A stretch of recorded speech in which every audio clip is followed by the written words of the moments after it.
नमस्कार मित्रांनो, मी महेश शर्माळे. तर आता बघा, तुमच्यापैकी बऱ्याच जणांचं उद्या पेपर आहे.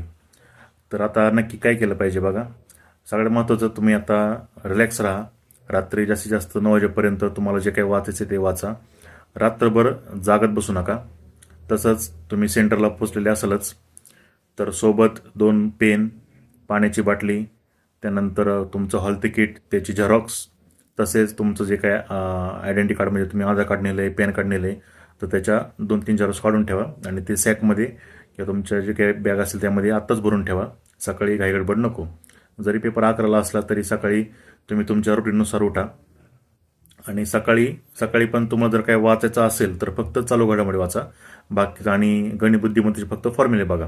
बाकीचं काही जीकेचं वाचत बसू नका. कारण काय होईल, समजा तुम्ही एखादा विषय वाचायला घेतला की लगेच तुम्हाला असं वाटलं की तो पण वाचू, हा पण वाचू, आणि तेवढ्या कमी वेळामध्ये तुमचं बाकीचं काही वाचून होणार नाही. व तुमचा कॉन्फिडन्स काय होईल, डाऊन होईल. त्यामुळे जास्त काय आता वाचत बसू नका. तुम्ही आत्तापर्यंत जो काय अभ्यास केला आहे त्यावरती 100% विश्वास ठेवा. तुम्हाला ते पेपरला आठवणारच आहे.